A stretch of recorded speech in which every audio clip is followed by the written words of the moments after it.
Hey everyone, welcome to session 240 of the Behavioral Observations podcast. I'm making this introduction in a hurry because honestly, I should really be packing to go to the Florida Association for Behavior Analysis conference, but I really want to get this episode out in advance of my trip. My guest today has been on the podcast before. He is Rich Brooks from Flight New Media, and usually when Rich is on the show, we talk about all things digital marketing. Talk about your website, social media, the importance of building an email list. And as I mentioned at the outset of the conversation, I want to tap into Rich's expertise in a different topic. And so we talk about his evolution as a leader, why he doesn't do client work anymore, how he's invested both in himself and in his employees so he can help his business grow. And so I think if you are a business owner, if you have a clinic or some other operation that you're in charge of, I think there's a lot of transferable lessons here that you'll really enjoy. So again, I don't want to overly contextualize this for you. I think the conversation is fun and you'll learn quite a bit. I also want to let you know that after all these years of talking to Rich, I finally practiced what I've preached. In other words, I invested in myself. I had Rich's team at Flight New Media basically burn behavioralobservations.com to the ground and build it back up to a website that is both really good looking and, more importantly, more functional. So I have been in do-it-yourself mode for too long. And again, in the theme of taking my own medicine here, I invested in Behavioral Observations to get the site redone. So you can check it out at your leisure. You can get the show notes over at behavioralobservations.com. The show notes for this episode might be a couple of days late because I am literally about to hop in the car and drive to the airport. One other, piece of housekeeping. We mentioned it briefly towards the end of the show, but if you are a business owner and you are or if you're in operations, you're in charge of marketing and you want to learn more from that world, check out the Agents of Change Digital Marketing Conference. It's going on in Portland, Maine, and it's also available digitally. And that's going down in the first week of October. I'll have the details in the show notes, or you can just Google Agents of Change Digital Conference, and it should come right up. And also, as Rich notes at the end of the show, he is very accessible, particularly on LinkedIn, and I'll have links to his LinkedIn account. But again, you can just search Rich Brooks in LinkedIn. So if there's something in this show that he says that you want more information you want more information on, don't be shy. Reach out to Rich. And one of the things that's really interesting about Rich is that he understands the needs of the behavior analysis world, or he's getting to know them. He's helped a number of businesses in our space redo their websites or help them with digital marketing in some way, shape, or form. And he's just got one of those uncanny abilities to understand the needs of someone's business from a variety of walks of life after just a few minutes of talking to him. It's just kind of one of his superpowers. So anyway, I hope you enjoy this episode.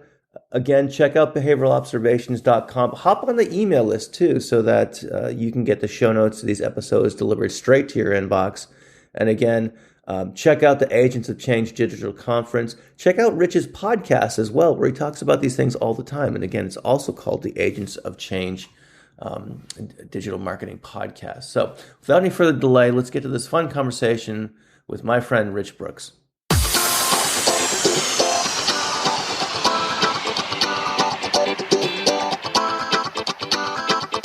Welcome to the Behavioral Observations Podcast, stimulating talk for today's behavior analysts. Now here's your host, Matt Cicoria. All right, I'm back with many-time guest Rich Brooks. Rich, thanks for joining me today. Matt, it's good to be back. If you ever need a sidekick, the guy who sits on the couch and keeps everybody interested, I'll be that guy for you. Oh, man. Throw it out there. That would be a lot of fun. We'd have to do that over some, some of the finer adult beverages you can find in the Portland area. Sounds good. Yeah, that would be very good. So anyway, I usually have you on, and I think the audience, longtime, listeners will recall that every time you come on, you're our resident, digital marketing guru. So we're always talking about things like your bare essentials of marketing formula, things that are best practice to have on your website, the importance of collecting emails, and all things social media and search. So those are the things that you're known for. And when we started talking about having you back on the show again, I also thought about taking the conversation in a different direction. And I'm so glad you're down for it, because one of the things I've admired about, I guess, as long as I've known you, you've had this kind of arc, if you will, or this I don't know, this kind of almost self-improvement type of ethos, if you will. And I'm not trying to butter you up here just for the interview. It's actually quite impressive, and I think there's some lessons that transcend digital marketing and can be applied to a lot of folks in our audience. So I appreciate you going out on the limb here with me on this. But for the, I guess just for folks who might be catching this catching your appearance on the podcast for the first time, I want you to tell us a little bit about how you started out. So for those that don't know, Rich is the president and founder of Flight New Media. He's been helping companies, small, medium-sized businesses, put their best foot forward in the digital landscape, whether that's, websites, social media, search, things along those lines, for a long, long time. I think over 2 decades now. And you've built up this really great company with lots of fantastic employees in the Old Port in Portland, Maine, one of the coolest cities in the country. But you started from very different, beginnings, if you will. So why don't you take us back to where things started with Flight, and how did you get started doing this? And I'd like to hear how, and just take us up to where Flight is these days. All right. That's a tall order, but yes, my origin story, I guess we'll dive in there. So I started, I was always fascinated by computers. That's a big part of it. And I remember reading articles back in like the mid 90s about these journalists from the Boston Globe who were talking about the internet. And I really, in my college days, we didn't talk about the internet. They didn't give email addresses out when you first came to college, or even when you left college. By the time I got out in 1990, I saw email for the first time during finals my senior year of college, and I thought it was the stupidest thing I had ever seen. It would never catch on, I remember saying. So certainly not any sort of prognosticator. But a few years later, I found myself reading about this and really just being curious about the internet, and a little bit pissed that these reporters knew more than I did about computers. So I went out, I bought myself a computer, and I basically just sat down and tried to figure out the whole internet thing. And I chose a Macintosh at the time, which is still my computer of choice. I'm an Apple fanboy, but was not really great for getting online. And so that really became a struggle. But, what happened is I started to learn I taught myself how to build websites, very simple one-page websites at the beginning. I showed my boss at the time. I worked for a medical supply company, and he was so impressed that he took me off the road as a salesperson and put me in the office as a marketer. I didn't know what marketers did. And I found myself in an office situation where I didn't want to be. So a few months later, I actually ended up quitting that job after I built a website for them and decided that I would try and do this on my own. And, for a couple of years, I took a couple side jobs, but I was basically building websites for a few random people. Most often my father, who I think wanted to make sure that I had enough money so I wouldn't move home again. So basically, and started building it up and ended up moving to Maine for love at the time. And while I was up here, I had a client who was starting to give me steady work. And they told me if I didn't hire somebody, they were going to have to find someone else because they had a lot more work to give me. So I was basically strong-armed into hiring my first employee. Not exactly the story most people tell, but I wanted to keep that business. I was enjoying what I was doing. I mean, when I started, I was sure that within 2 years I'd be out of business, that either the programmers would learn how to design or the designers would learn how to program. I'd never taken a business course. I didn't know you could just hire people who were more talented than you, which ended up being what I did. And so I had, out of my apartment, I had some people come in and do work. I didn't even know about remote work at the time. When I moved into a house, I had more people in the house. It got weird. So I finally got a space in the Old Port. And slowly but surely, even though I knew nothing about business, and I wish I could go back and talk to myself about some of the dumb things I did back then, but I started to build up a little bit of a clientele. I had a sign out on the main street, on Commercial Street in Portland, and people started to tell me that they were recognizing my logo and that they were coming to me, and ultimately got out of that space, started taking on not just doing websites, but taught myself SEO, started doing some SEO, started blogging, doing social media, doing other marketing thing, and slowly but surely built up an amazing team where I was doing less and less of the work. I stopped doing design work because we all realized I was a terrible designer. As the tools got better, it became more and more obvious. And then I was doing development, but after we suddenly had to learn CSS, which was another way of making sites more powerful, I'm like, okay, this is not what I want to be doing. So I had team members take over that. Marketing had team members take over that. There was a long period where I used to joke, I'm the guy who makes the coffee for the talented people in the office. And then I bought a Keurig and I couldn't even claim that anymore. So it's really been this long journey and evolution over time. And as I was telling you in one of our other calls, I don't even do any client-facing work these days. Like I sit down during a kickoff. I do the sales. Most of the sales come through me still. I enjoy that. I love talking to people about their businesses and learning about their challenges and then trying to come up with ways that we can help them. But it's really my team that does the work. And I had one last client who was relying on me, but now it's like everything that comes in is turned over to my team. And as you were saying, I think a lot of BCBAs find themselves in this position where they end up supervising a lot of techs. And I find myself in that role right now where most of my job outside of business development and doing personal or professional speaking, which is something else I love, is really about this. It's a weird word even coming out of my mouth, but leadership, right? And leading people, leading my team and getting them to do the best, and having, especially compared to me, younger people on my team who are up and coming, who show great talent, and then just trying to make them do the right things. Although I was a closet socialist in high school, I'm actually very much a capitalist these days. I believe that there's amazing things businesses can do. You just got to get the right people running businesses. And so that's my goal, is to turn my company really at this point into a force for good in the universe, whatever that happens to mean. And so working with my employees and getting them to do their best work and to put the clients first is really where I'm finding my joy these days. And so that is maybe not the exact path of Flight New Media, but that's one telling of the 26 years that I've been in business.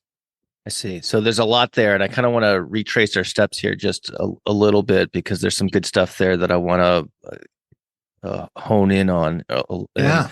So I guess one of the things I'm curious about is, what was it like to kind of find and recruit and hire that first employee? I know you said, you kind of joked you were kind of strong-armed into it by a client, and so maybe your decision to hire someone was, perhaps the timetable was stepped up. It might have been something you would have come to eventually anyway. Who knows? But who knows, right? As a fledgling business owner in your admittedly uncertain, I guess, sense of longevity in this particular field, can you talk about some of the apprehension, to the extent to which you had some, about making that first hire? Did you worry about, like, oh my gosh, how am I going to pay this person? They're dependent on me for income and things like that. Well, no, but now I am. So when I hired my first person, like I said, I had to do it because I had this promised work coming in, and it was a part-time employee at the time. And I know that for some people, it's this huge emotional thing. Again, my biggest issue is it weird to have somebody coming into my house to do work? Because at the time, I had no managerial skills. Like, if I found myself transported back to that time right now, I do a lot of things different. First of all, I took an ad out in the Portland Phoenix, which is, the local paper, that it's kind of like the Craigslist of the day. And I didn't really vet a lot of people. I think I got a few people who were interested, and I chose a guy who seemed like he knew what he was doing and he would listen to me. And that was about it. Like, these days we have a much more rigorous plan in place to bring in people, even in this challenging work environment we find ourselves in right now, where it's so difficult to find people because everybody's stretched so thin. But for me, it was less about, am I going to be able to pay this person? I felt confident that the work was there, and I needed somebody to take some of the work off my shoulders. So that was less of a concern. And it was part-time. So I believe at the time I was thinking, hey, if it doesn't work out, it doesn't work out. But I need to be able to do this to be able to get everything done. And this is how you grow a business. I mean, I didn't know much about business, but I also understood that it's like, I'll probably never reach my goals and be able to pay for, putting 2 kids through college and all the things that I wanted to be able to accomplish at that point in my life if I was a solopreneur. I mean, maybe certainly people do, but to me, it seemed impossible. The only way to really grow the company was to have more people, get more business, make more money. So that was part of it. But it definitely became a little bit of a challenge because they were in my house, and that was always a weird thing at the beginning. But it was less of a big deal. But if I went back in time right now, I would have a lot more. I'd spend more money on getting the word out about the job. So I'd have a wider application pool to choose from. And I would probably set up some tests like we do these days to make sure the skill set was there if that was something that was important to the job. But even today, like, we're a small company. So a lot of it is does this person add value to the company? And even though I've been told you're not supposed to use the word, are they a good fit anymore? Because there's some baggage with that. Are they a good fit? Like, I don't care about your political views necessarily, but it's more like, are you sincere about helping our clients? Like, I don't want to hire somebody who's he's just selling things that don't exist, or people who are just trying to, take the easy way out. Like, they've got to fit with our kind of sense of ethics and morals as we move forward. So it's a much different hiring process that we have now than we had back then.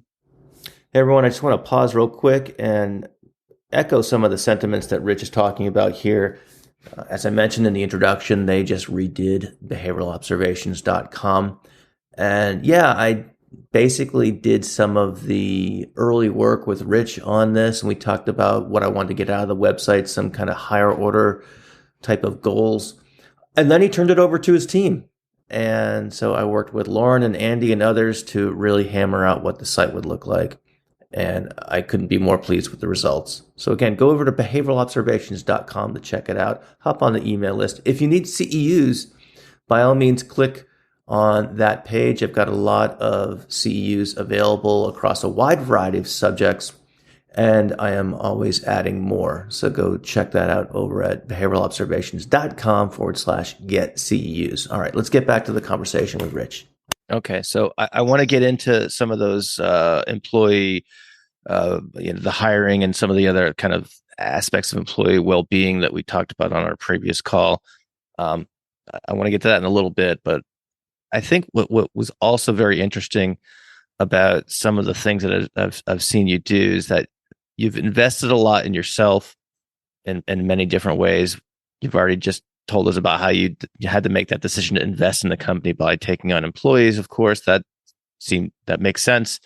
The way you laid it out and whatnot, but you've also done some things that I think are perhaps a little bit out of the box, some things that we would consider perhaps optional in many cases. And so I'll just list a couple of them here, and you can certainly fill in the blanks if I'm very likely forgetting some. But I know you've invested in some some very, very expensive courses in terms of public speaking. You have a business coach, or at least engaged with a business coach at certain points. What else? I think you might have mentioned this the last time you came on too, but it probably bears repeating, is that you're involved in various masterminds, and you can probably describe what a mastermind is for folks who haven't who aren't familiar with that term. And so these are things that may to some business owners seem like kind of like a nice to have, but not necessarily a must have. And so I'm curious from your perspective, what you saw and what you're currently seeing as the return on investment on these, on these things you're kind of pouring energy and resources into. Yeah, there's no way I would be as successful today if I hadn't invested in myself and my growth, not like just selfishly investing in myself. And it comes from a couple of places. One is, as I mentioned before, I never took a business class. I didn't take any business classes in college. The closest I came was I was a very fast typist. I took keyboarding in high school, and I was very unpopular in high school. I wasn't unpopular. I was invisible in high school, and my entire class was cheerleaders. At least this is the way I remember it. None of them would talk to me. I don't think literally they could see me. If I was wearing camo, I couldn't have been any more invisible to the girls in this classroom. So I just practiced my typing, and I got incredibly fast. I was like the second fastest kid in the grade. for typing. And that actually became one of the most important skills I had as a website developer, designer, blogger, so on and so forth. So, but because of that, that was my only exposure to the business world, is my typing service, because business people in college, business students, would give me their papers, and for $1.50 a page, I turn their handwritten notes into an actual typed paper, which was required. So that was my only business experience. So because of that, when I started my business, I felt really at a loss. And so I always was reading as much as I could and that sort of thing, listening to books on tape about business. As time went on, I ended up hiring a professional business coach, my first of 3, and each one had their own value to me.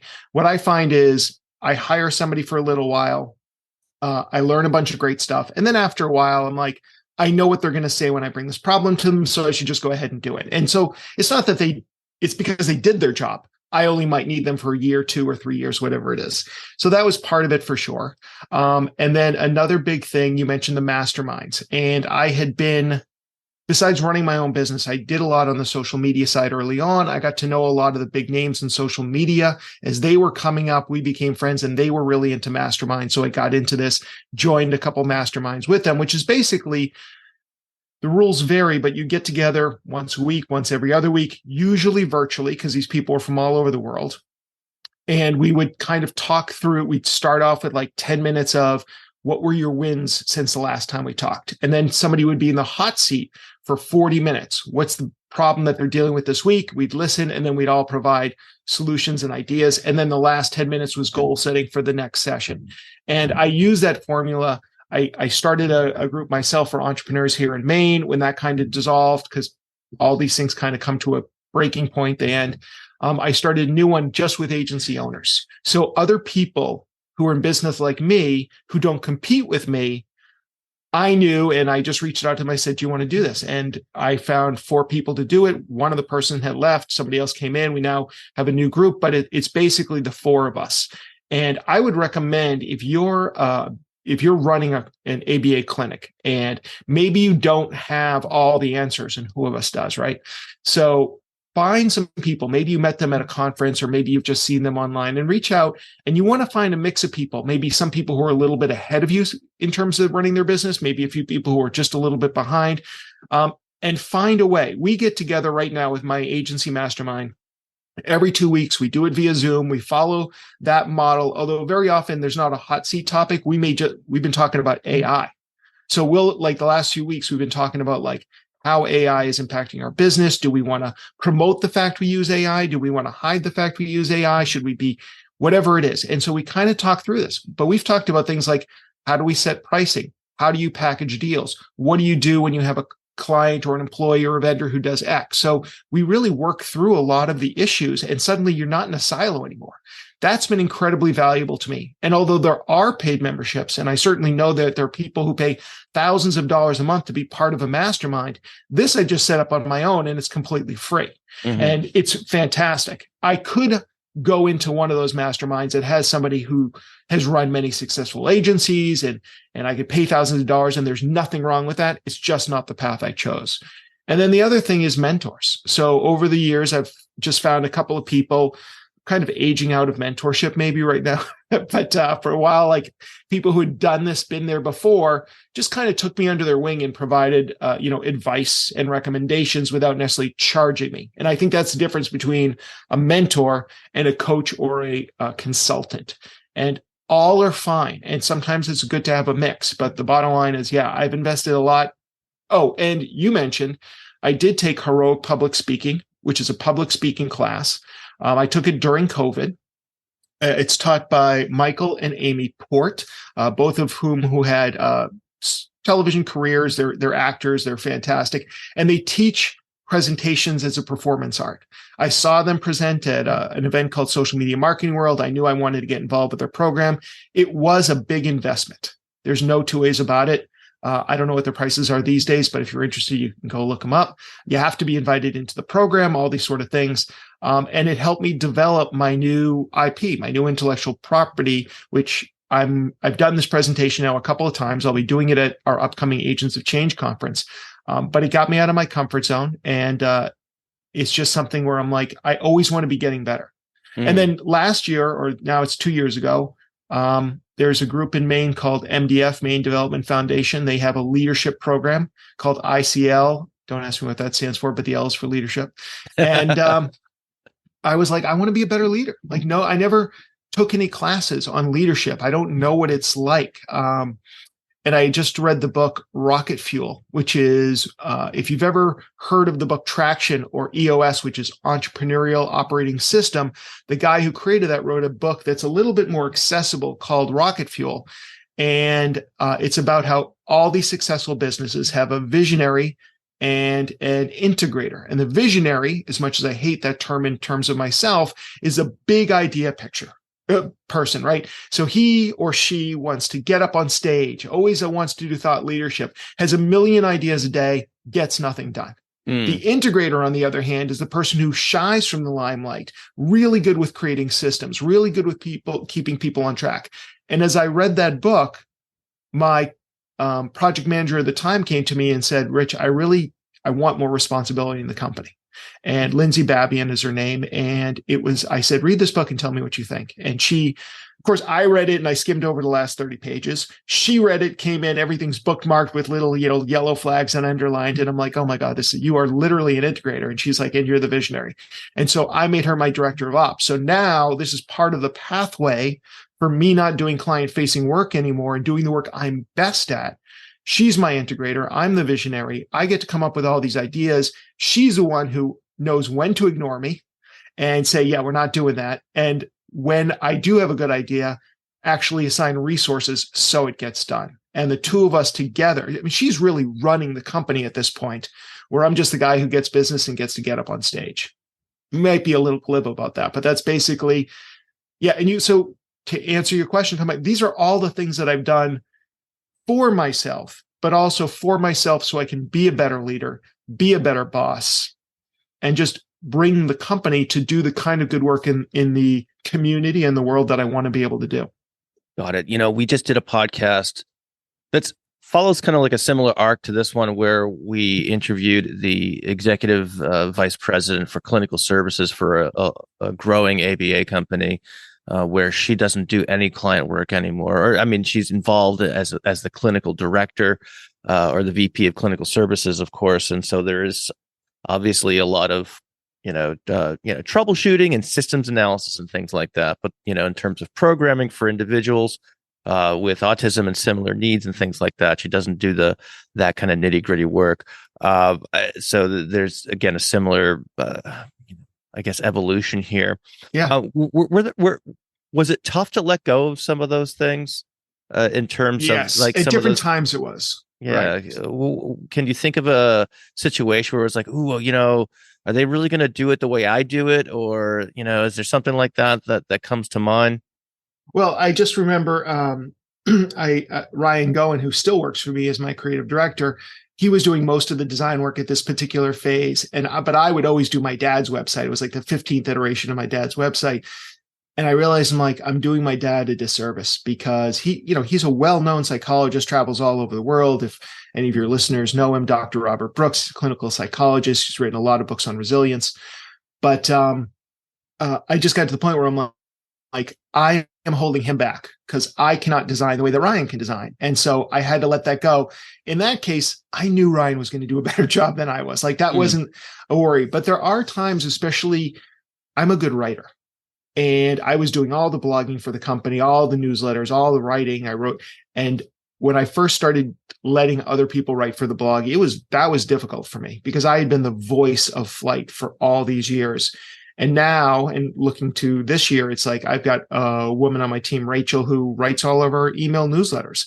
And I would say I only write about 1 out of 5 or 6 of the blogs that go out anymore, because a lot of our blog posts are technical how-tos that explain things like GA4, which I have a passing understanding of. Like, I can hold a discussion about it, but I don't know how to set these things up anymore. I don't know how to set up Google Tag Manager. I don't really understand what a data layer is until I ask GP Chat, explain it to me like I'm in 5th grade, and it does a good job of that. So there's certain things that were more difficult because I felt I was the best at it. But after a while of doing it, like anything, you just get better at delegating and you realize, no, it's not going to be just like you, but it might be better.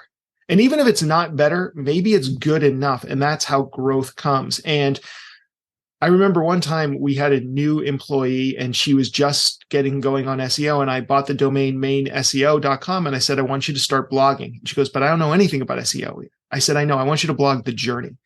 And she now runs her own company down in Florida and she's very successful down there.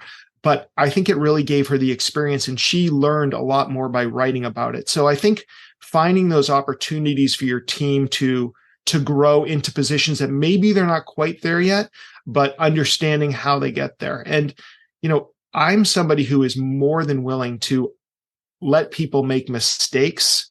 Hopefully they're not critical mistakes, but I've seen team members make terrible mistakes. And what I remember, two things. One is I make more mistakes than anybody, and that's okay.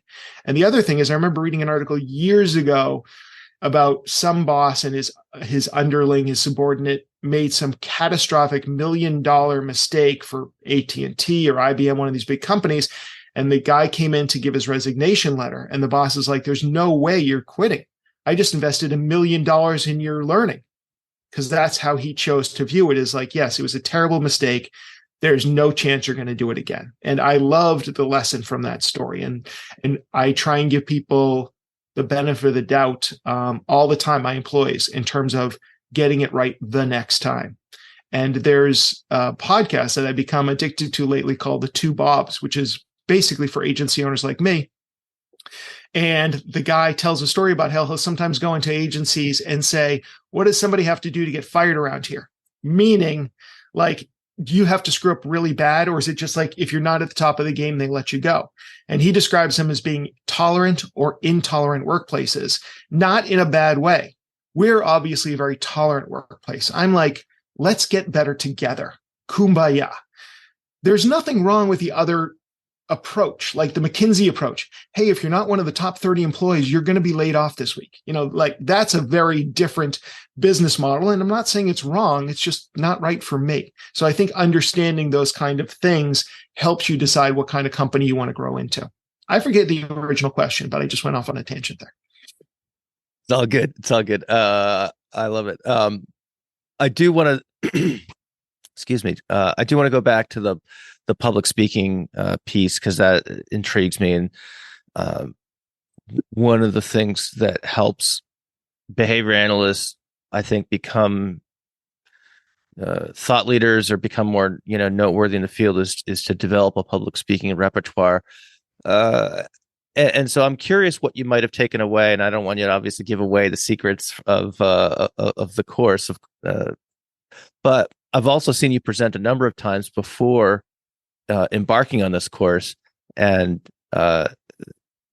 you've even prior to taking this course, I've always really enjoyed your presentations. You captivate the audience and things like that. So you had some skill going into that for sure. I'm curious, was there a key takeaway or something like that you were like, oh my gosh, this just leveled up my public speaking game, by a lot because of learning this principle or something like that. Is there something that comes to mind as it relates to your what you learned from that experience? Well, so first of all, thank you. I do appreciate it. And I had been a few times when I told people I was taking this course, they're like, why would you take a speaking course? You're already one of the better speakers I know. And that sounds super self-aggrandizing, and I apologize for that. But I did have like 3 or 4 people ask me why I would do this, because I'm already I'd ask you the same thing. Yeah, that's fair. And I was like, in my opinion, I'm a B speaker. Like, I am good enough. And I can be engaging on stage, and I put a lot of time and effort. Like, I see people who show up to presentations and they have not gone through their slides once in practice. Like, they show up with 45 minutes of content for a 20-minute speaking slot or whatever. Like, they have no idea and they haven't put in the work. They just think, well, because I know this, I'm going to do a good job. And I've done this enough that I know that that's not the situation. That when you're on stage presenting, it's a different way of sharing information, and you may have to pivot on the spot, and you may have to lower what you're talking about or raise it depending on the knowledge base of the audience. And you only sometimes find that out when you're actually on stage. Also, all of my presentations to that date had been really what I would consider educational how-to posts. How to rank higher in Google, how to build your email list. Like those are the kind of topics I was doing, or bare essentials of digital marketing, which is my formula for build, attract, retain, and evaluate, just like basically how to develop a digital marketing strategy. But they were all based on like just how to do things. And what I really wanted to do is I wanted to elevate my game and become a keynote speaker. And you don't get to be a keynote speaker by talking about how to build your email list. That's a workshop, that's a breakout, and there's nothing wrong with that. And to be honest, I still feel more comfortable doing that because I know that people are going to leave with like a few how-tos, and I'm going to make their jobs a little bit easier or their businesses more successful if they take some of these suggestions. Doing the keynote, and my new one that I developed in why am I blanking on the name? I've already told you once before. HPS, the speaking group, anyways, blanking. Mm-hmm. So the presentation is called the Remarkability Formula. And it came from this idea that had been percolating in me all about what makes businesses stand out. And marketing is not just about knowing how to optimize a page for the search engines or knowing how to run Facebook ads, because at this point, everybody knows that, at least in my industry. There's got to be something more. And so that's when I started finding stories around creativity and ultimately what I called remarkability, like the way that businesses are just different than other businesses in their industry. And I developed these or identified these 4 lenses that you could use, all this sort of stuff. But at the end of my presentation, hopefully you come away with a new way of thinking about your business. But there's not really a how-to, like if I do this 1, 2, 3 step, I'm going to achieve X. And so for me, that's much more nerve-wracking. That's like being up on the high wire without a net, because either people are going to get it and be like, bravo, Rich, that was really helpful. You rewired the way I think about things. Or they're going to be I still don't know how to optimize my website for search engines. And that was a complete waste of my time. So for me, it was getting to that keynote stage. I wanted those kind of skills. And to answer your question about what did I really learn, I learned that if you want to be a keynote, and I use some of these elements in my current, even in my how-to presentations, it's a performance. So even when I'm doing a webinar, I go over this webinar so many times. I've got the slides, I've got notes, I go through it, I practice it. I practice not in the webinar, but if I'm on stage, where am I going to stand? How am I going to say things? When do I pause? And so working through a lot of these things, I realized how important like beat and rhythm were to a presentation, and repetition and repetition and repetition, so things sink into the audience. 45-minute presentation, they're not going to walk away with 45 minutes worth of information. They might get like 3 things. So what are those things that you're going to tell them that's going to change their lives when they walk out? And it's that kind of approach, and the performance approach is all of a sudden what takes you to another level. And I still think my presentation needs a lot of work before AOC. But the first time I did it, which was last summer, I had somebody come up to me afterwards and they're like, it was like watching Steve Jobs up there, which I assume was a compliment. But it was like kind of, for me, it was like, okay, I wish you had talked more about like how good the content was. But the bottom line is, if you're seeing it like this is really almost a performance piece rather than just me getting up on stage and saying, here's how you build an audience on LinkedIn, then I guess I'm heading in the right direction. Got it. That's helpful. And I like that distinction between the difference between a keynote presentation and other presentations where you're trying to achieve some sort of more granular educational objective. And I still like both, but my ego and my vanity demanded that I be the top bill at some point in my career. So that's what I'm shooting for now. Well, I think I recall a presentation you did once where every single visual element on the PowerPoint were emojis. Yes. And I thought that was I do like, so for big presentations, I spend a lot of time on the visuals, and I'm not sure everybody thinks that the visuals are good, but I was doing great. The presentation on Beyond, I think it was Beyond a Mobile Website, and it was just about the mobile revolution. And while I was working on the slides, I decided to start using emojis, and then I'm like, oh my God, what if I did the entire presentation only with emojis? And so I did it, and people thought it was a lot of fun. I like doing things like that. And the next one I want to do is, I don't know if you've ever seen the meme where the guy turns around and he's checking out another woman while yes. So the woman, the jilted woman, I should say, in that meme has been doing like stock photography modeling for years. And there's literally thousands of photos of her in Adobe stock. And I'm like, I'm going to do an entire presentation just using her stock photography and like see how long it takes the audience to actually pick up on the fact that that's the kind of inside joke and stuff like that. So that's the next one I got to figure out how to do. You should track her down and interview her for an Agents of Change. That's episode. A great idea. Yes, exactly. That would be awesome. I would definitely listen to that one for sure, amongst others. I'll send you the presentation to be like, come on my show because well, she might get the wrong idea too. Like thinking like you're a creepy stalker. But that's that's neither here nor there. Let's move on before we take this and this goes in some terrible direction. Strange direction. So one of the things I know social media is kind of like the highlight reel and whatnot, but one of the things I always get a kick out of when I kind of see some of the stuff you guys post on the Flight Facebook page and things like that is that you guys do a lot of fun activities, a lot of team building stuff and things along those lines. And employment's such a difficult topic right now. Everyone's having a hard time attracting employees, having a hard time retaining employees, managing employees, and things like that.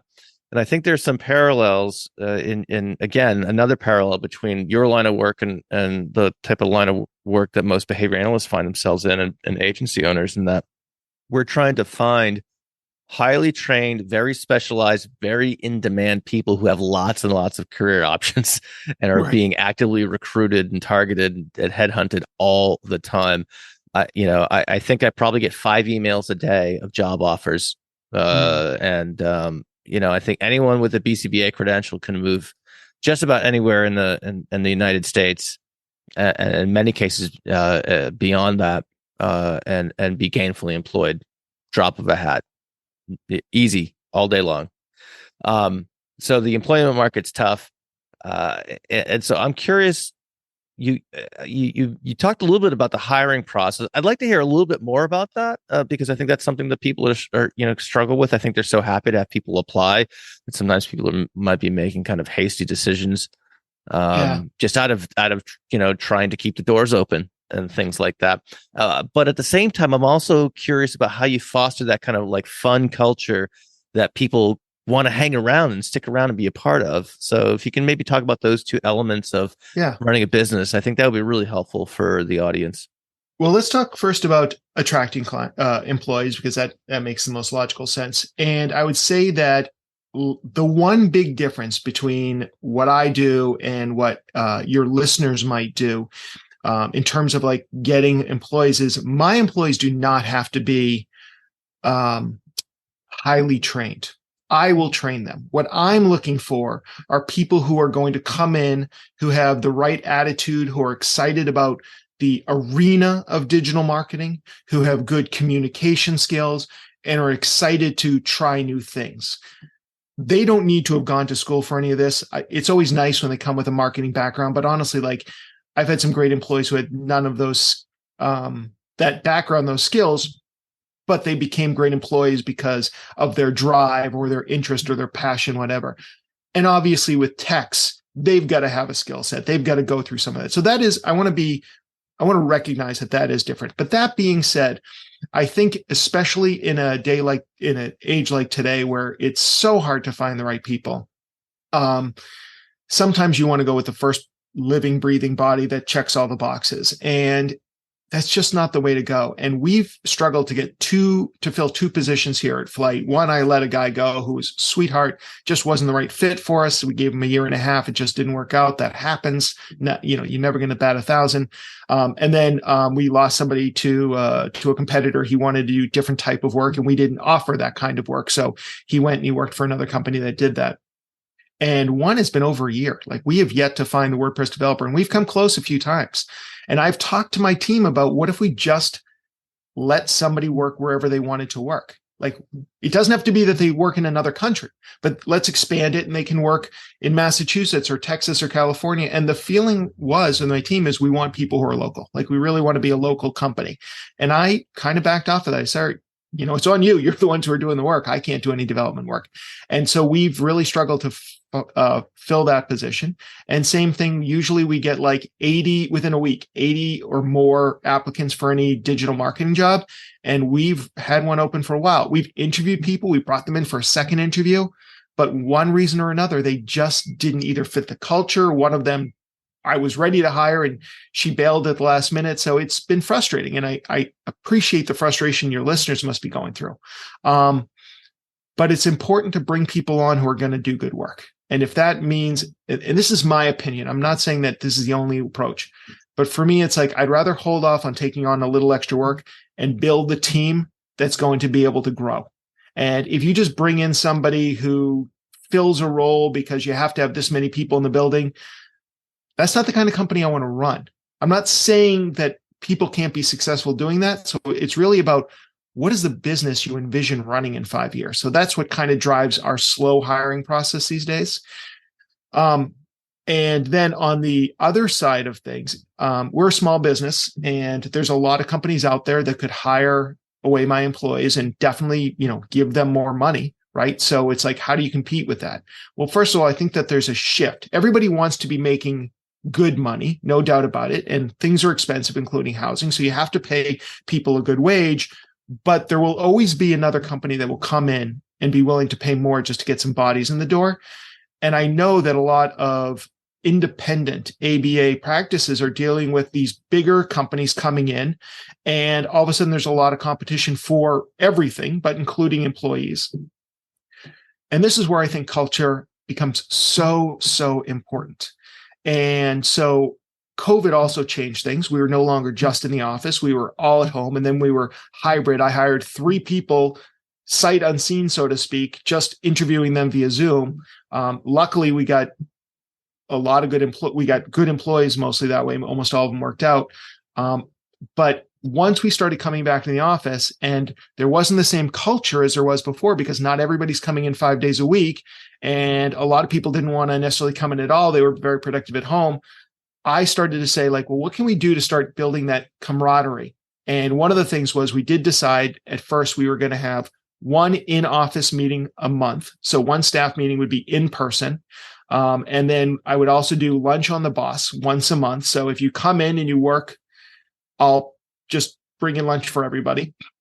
Excuse me. And then the other thing was flight happy hour. So once a month, we'd all meet up at a bar after work, and I would pay for the first few rounds and the appetizers and go from there. Beyond that, we've always done like flight outdoor days where we go skeet shooting one time, we do paddle boarding another time. For our 25th anniversary, I took everybody down to Fenway Park so we could watch the Red Sox lose.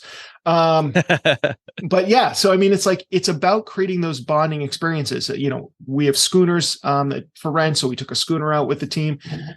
You got to find those things so you can build relationships, because if your team has a lot of relationships between them, and as long as you're treating them well, so they're not talking smack about you behind your back, and festering unhappiness, though it's more difficult to break away from a family-like atmosphere where everybody has your back. Yeah, there may be an extra $5,000 or $10,000 if you take that job over there, but what it's going to be like? Like, am I going to have the same freedom? Am I going to have the same autonomy, the same responsibility? Am I going to be having friends who I care about when I come into the office? So that's what I can do that's affordable for me as a business owner. And yes, I want to keep on being more successful so I can pay my people more and more, so there's even less reason for them to leave.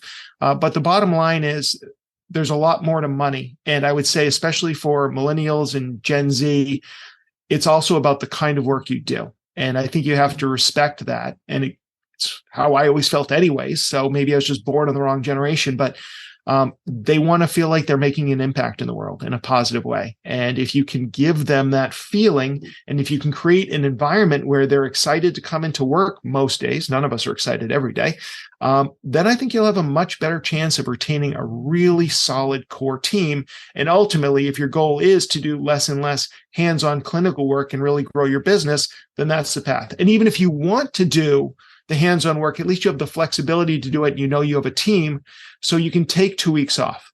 so that you can take a sabbatical, so that you can live the life you want as an owner. And for me, that's exactly where I am right now. I see. And again, there's so many Still lessons room that to grow. Still room to grow. I'm not going to say like, oh, and I've Sure. reached it and this is the plateau. Like I've got so much more stuff I want to accomplish, so many more things I want to try. But I feel like I'm on the journey to creating a company that creates good in the world.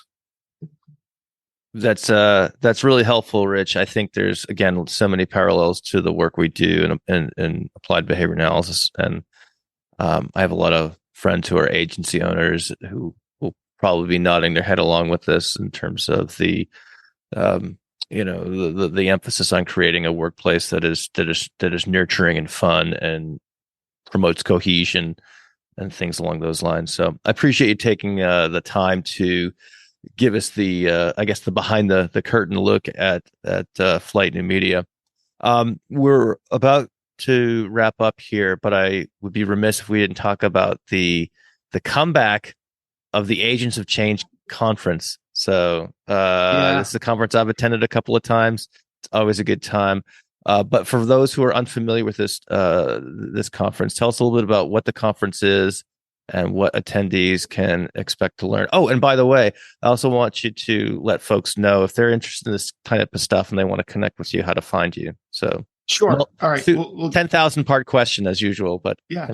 I'll start with the last part first. If anybody wants to connect with me, either because you're interested in my journey and you just want some tips on how to make it work for you, you can email me, rich@takeflight.com, but actually just find me on LinkedIn. That's actually my favorite social media platform these days. I know that makes me sound really old, but it is. So there it is. I am the Rich Brooks on LinkedIn as well.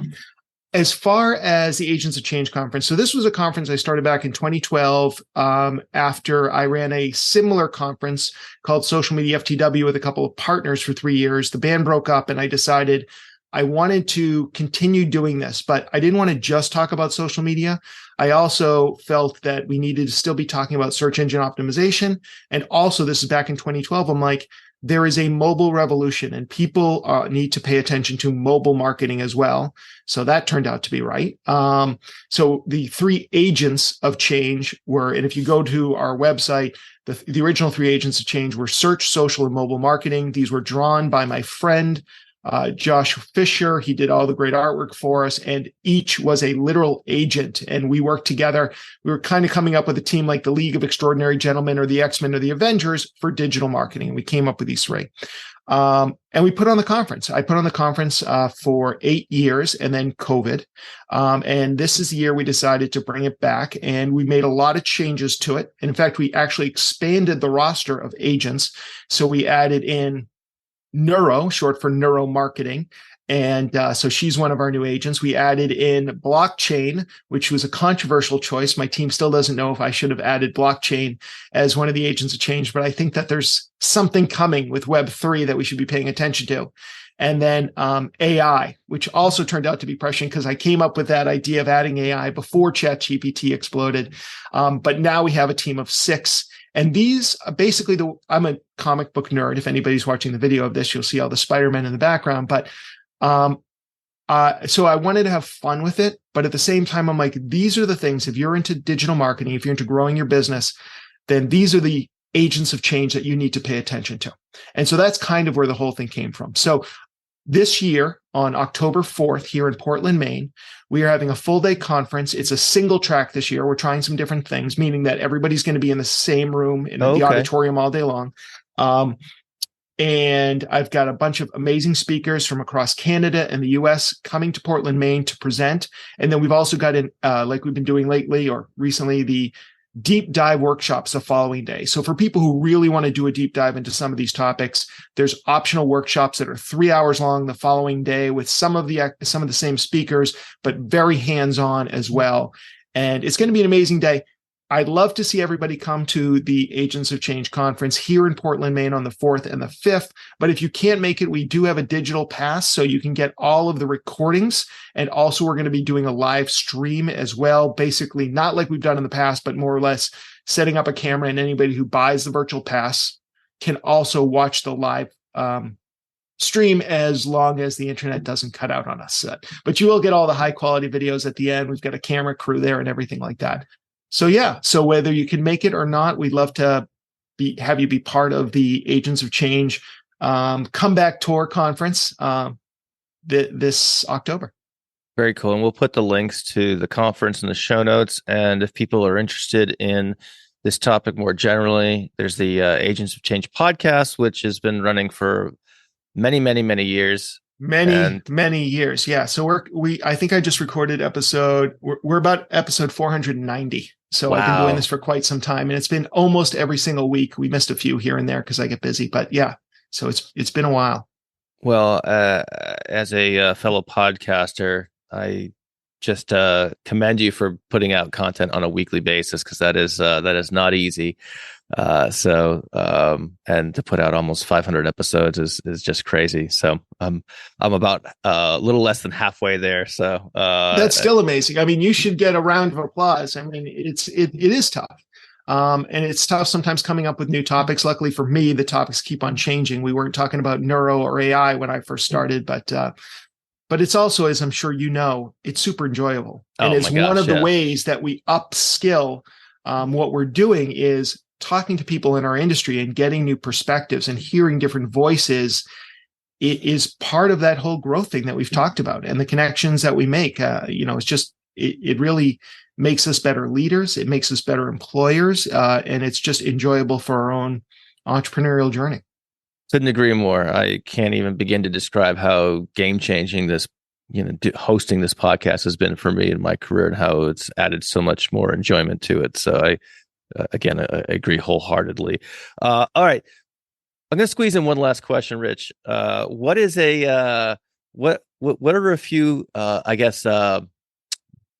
under the radar restaurant picks for Portland, Maine these days? I know you're a man about town, right? And Portland's one of the best restaurant cities in the country. It really is.